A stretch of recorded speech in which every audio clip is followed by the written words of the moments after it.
Nang mahirang si Miyaka bilang kinatawan ng Suzaku, nalaman niya sa kanyang sarili na nahuhulog na ang kanyang kalooban sa pinapakitang pangangalaga sa kanya ni Tamahome. Samantalang si Hotohori naman ay hiningi na ang kanyang kamay upang maging kabiyak ng buhay ng emperador. Hindi nagtagal at hindi na napigilan ni Miyaka ang kanyang sarili na ipaalam niya sa binata ang kanyang tunay na damdamin. Dahil mahal kita! Bakit ko nasabi yun? Nawala ng malay si Miyaka dahil sa taas ng kanyang lagnat.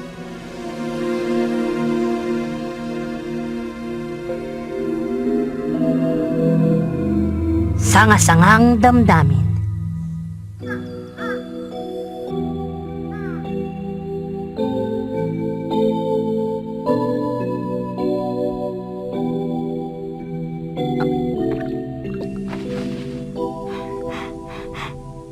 Miyaka. Patawarin niyo ako. Kasalanan kong lahat ng nangyari. Tamahome, anong nangyari sa inyo sa labas ng palasyo? Mag-iingat ka. Sa iyong isasagot sa akin. Bakit mo ginagawa to para sa akin? Sagutin mo ako! Hindi na mahalaga yon. Mahalaga yun! Hindi mo ba alam na mahalaga sa akin ang sagot mo dahil mahal na kita! Iniligtas ko lang si Miyaka sa mga masasamang tao. Kamahalan, mahinang-mahina po ang kalagayan ng Suzaku ngayon. May palagay akong naging mabigat sa kanya ang tungkulin ng isang Suzaku. Mukhang napagod siya ng husto, lalo na nitong mga nakaraang araw. Ang kanyang katawan at pag-iisip ang nakataya dito. Maaaring gumaling ang kanyang katawan, subalit ang kanyang pag-iisip ay... Maaaring hindi na gumaling. Sa ngayon, hindi pa natin matitiyak. Mama, Kuya Kenny, Ang nais niya, makabalik na sa kanyang sariling mundo. Tamahome, Noriko. Po? Tayo na sa labas.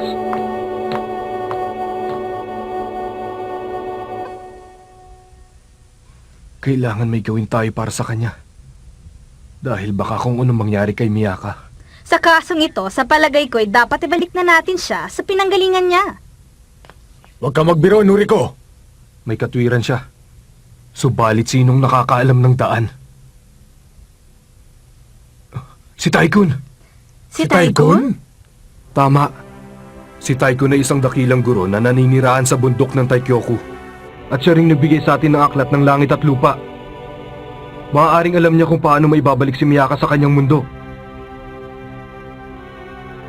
Iniuutos ko! Dalhin niyo sa akin ang aklat ng langit at lupa! Opo, kamahalan! mahalaga sa akin ang sagot mo dahil mahal kita!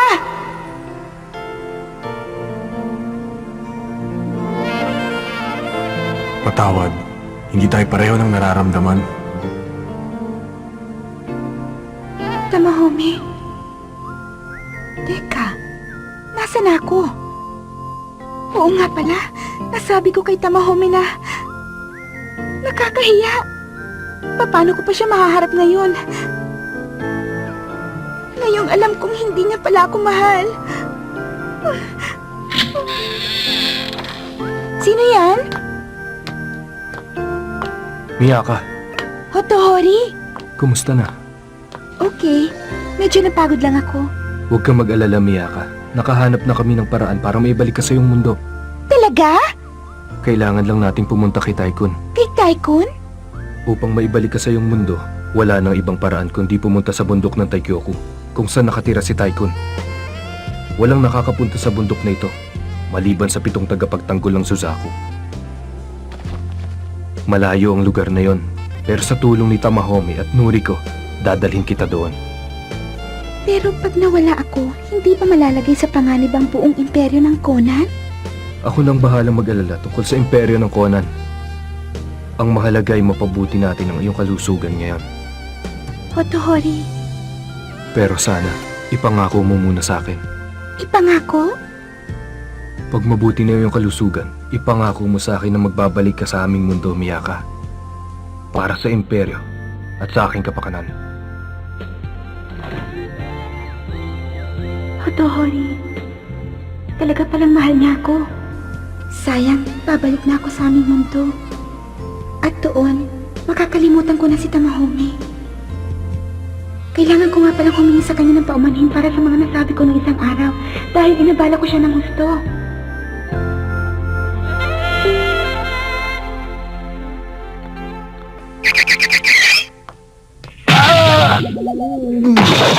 Ikaw ang may kasalanan ng lahat, Tamahome! Hindi mo dapat binaliwala ang pag-ibig ni Miyaka! Pwede ba huwag ka maingay? At saka ano bang pakialam mo? Buhay ko to! May pakialam ako sa buhay mo! Dahil pag wala akong ginawa, hindi na ako mapapansin ng emperador kahit kailan! Humingi ka ng paumanhin kay Miyaka habang naglalakbay tayo! Tapos paibigin ko naman ang emperador sa akin. Masahol pa ang asal mo kaysa kay Cleopatra! Eh ano ngayon? Dapat panindigan mo ang ginawa mong pananakit sa damdamin ni Miyaka. Mahal mo rin naman siya, hindi ba? Kayo, pati ng emperador, pinagseselosan mo. Nakakahiya. Ako? Nagsiselos? Bah, hindi yata. Hindi ko pa masyadong kilala yang si Miyaka para mahulog na lang ang loob ko sa kanya. At isa pa, isa lang ang minamahal ko at yan ay ang pera. Kawawa ka naman dahil wala sa bokabularyo ko ang salitang selos.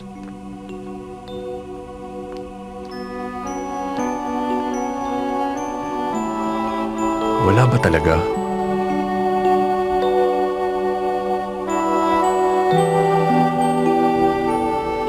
Kamahalan, sigurado ba kayong hindi nyo na kailangan ng mga tagapaglingkod?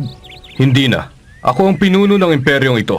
Kaya maaari akong pumunta kahit saan ko man naisin. Kahanga-hanga pong kahit na pangkaraniwan ang inyong pananamit ay hindi pa rin ito may tagong inyong kakisigan. Hindi ko talaga may tatago ang katotohanan, hindi ba? Kung hindi lang sana siya bilib sa kanyang sarili, baka...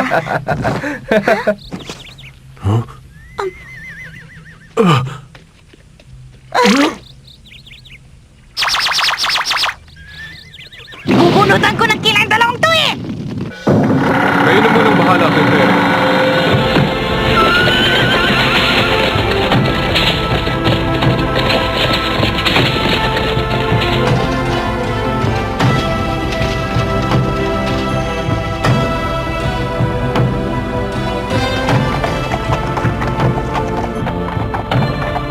Maaari mo nang tanggalin niya ng iyong balakal. Nakakahiya. Anong sasabihin ko?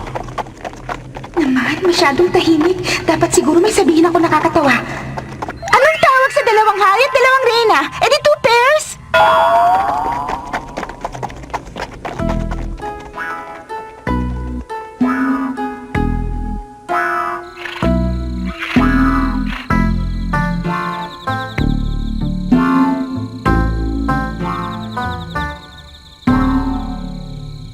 Nabinat yata ako kasi naman hindi pa ako dapat magbiyahe ng malayo. Miyaka, Ikaw pala yan, Noriko. alam ko na tumataas na naman ang lagnat mo. Hayaan mong pagpayuhan mo na kita. Ha? Alam mo ba na may maliit na bukal sa gitna ng gubat na to? Ang sabi nila nakakapagpagaling daw ang tubig mula sa bukal na yun. Bakit hindi mo subukan? Baka doon bumuti ang pakiramdam mo. Talaga? Salamat ha. Ang bait mo naman pala. Huwag mong sasabihin sa kanila kung saan ako nagpunta ha. Akong bahala.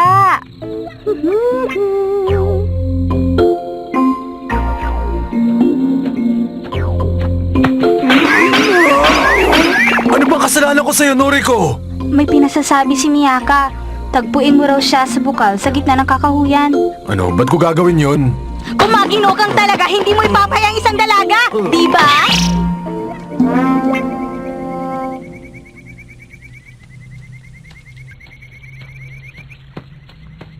Eto pala.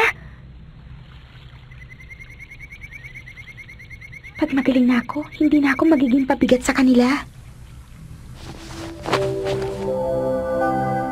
Natagpuan ng nahirang na Suzaku ang isang maliit na bukal sa gitna ng gubat at tinanggal ang kanyang kasuotan. Nilalagnat na rin ako gaya ng kanilang Suzaku. Nang masugatan ang kanilang Suzaku, nabahiran din ng dugo ang uniforme ko. Nabasa rin ako nang mahulog ang Suzaku sa lawa. Lahat ng nangyayari sa Suzaku ay nangyayari din sa akin. Ang sarap magbaba dito. Ang init ng tubig.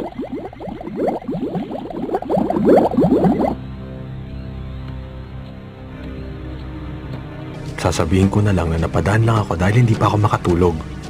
Oo, ganun na nga. Miyaka!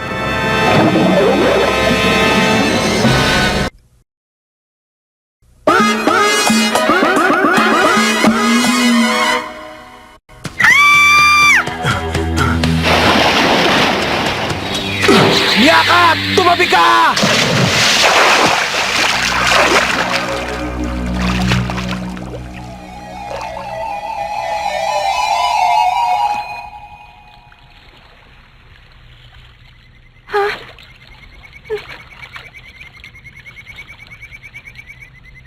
Tamahome!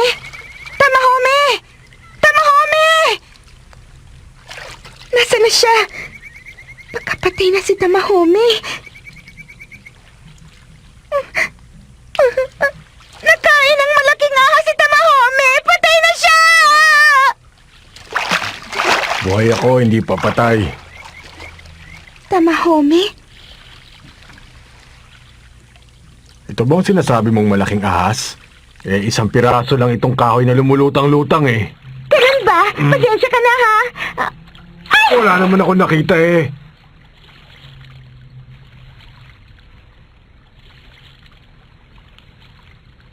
Pagkakataon ko na. Humingi ka ng paumanhin sa kanya, Miyaka. Sabihin mong nagbibiro ka lang nang sinabi mong mahal mo siya. Sige na, Miyaka. Patawad!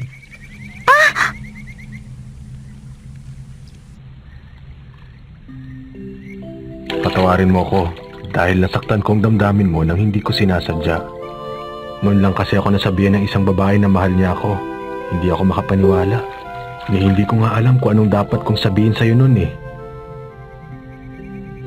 Sa loob ng 17 taon, wala pa akong ibang naisip kung hindi pera. Yun lang at wala nang iba.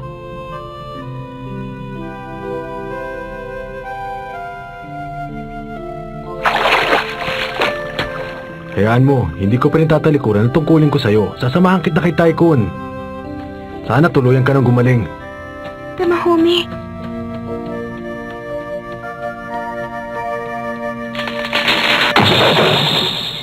Noriko! Ang mahalaga nakarating siya, hindi ba? Ang ibig mong sabihin... Nakalaman na palang lahat! Maraming salamat! Tumigil ka nga at nababasa ako. Ang saya-saya ko! Akala ko nung una ay galit sa akin si Tamahome, yung pala hindi! Walang titib! Lalaki ka pala!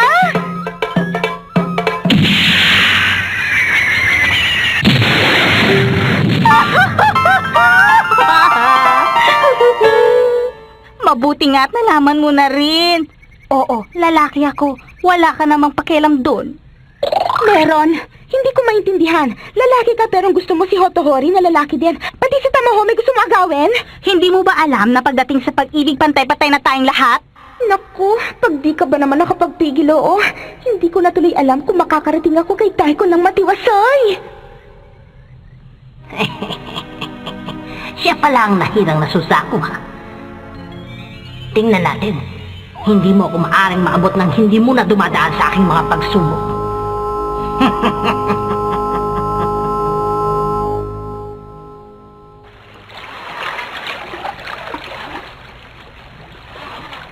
Ay, pagod na ako. Kailan ba talaga kami makakarating sa bundok ng Taikyoku? Naman, gusto ko nang umuwi sa bahay namin. Namimiss ko ng mama ko. O sige, manananghali tayo sa susunod na baryo. Talaga? Ay naku, ayoko na ngawit ng pangako sa kakanguya ng pagkain. Mabuti naman, naubos mo na ang lahat ng pagkain eh. Maawa ka naman sa kanya, may sakit na nga eh. Oo nga pala, nasa si Hotohori. Hindi namin alam kung saan siya nagpunta. Hindi bale, hahanapin ko na lang.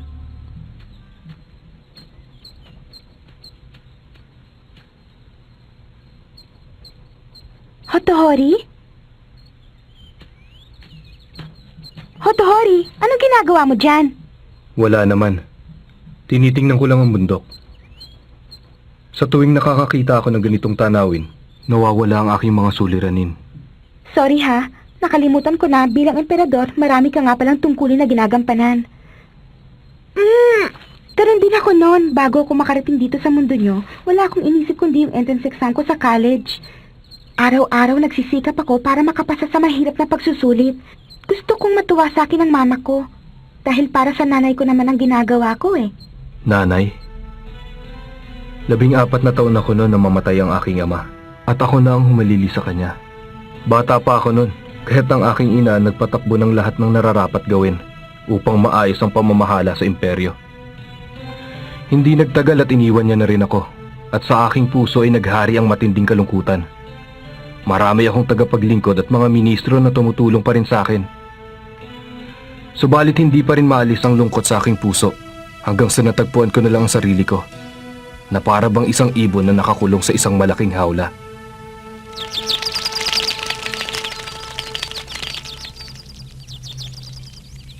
Alam mo, Hotohori, pwede ka namang lumipad ngayon eh kung gugustuhin mo lang. Pwede kang makawala. Ha? Kaya ngayon, hindi ka na dapat malungkot.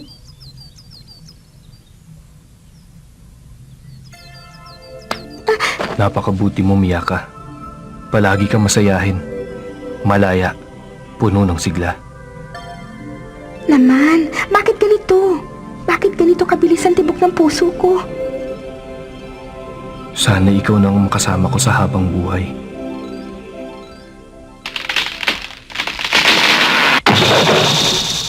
Makikita mo sa akin, Miyaka! Ano bang problema mo, Yuriko, at galit na galit Akala ko pa ka? naman kaibigan kita, yung pala isa kang ahas! Tamahome, Palagay ko ito na ang tamang pagkakataon. Ngayon ko malalaman kung makakapasa sila sa aking mga pagsubok. Naiwagang salamin ng pagbabago. Ipakita mo na sa kanya ngayon ang kinatatakutan niyang anyo. Miyaka, sandali! Pwede ba antayin mo naman kami? hindi naman ako madadapa eh.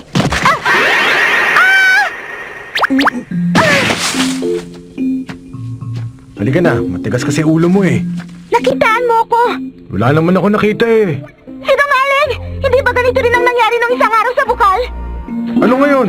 Kahit pumarada ka pa sa harap ko, hindi pa rin kita papansinin. Dahil masyado ka pang bata sa aking paningin. Akala mo kung sino ka!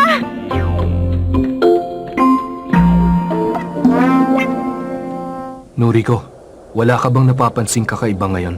Wala naman. Sa palagay ko nga ay bagay na bagay tayong dalawa.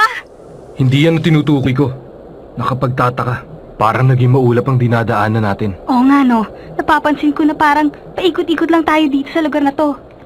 Kamahalan, si Miyaka. Biglang kumapalang ulap sa dinadaanan ko eh. Hindi ko na siya nakita. Ano? Bakit gano'n na ugali ni Tamahome? Mabuti pa si Hotohori, hindi ako sinasaktan ng ganito. Ha?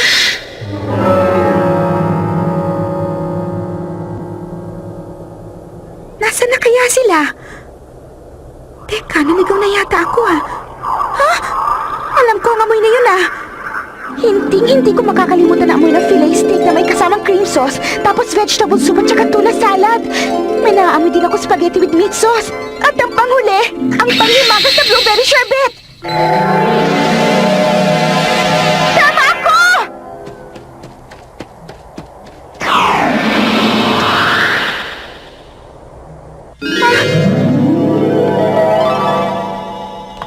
Pagkawalan niyo ako! Ano ba? Maligayang pagdating sa mundo ng salamin, Miyaka.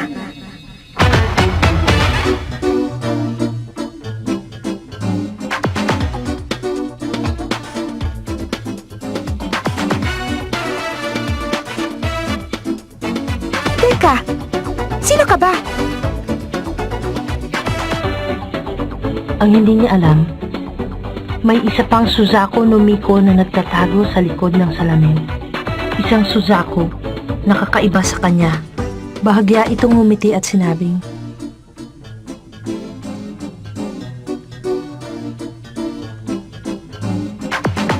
Masyado ka na yatang nagiging swapang.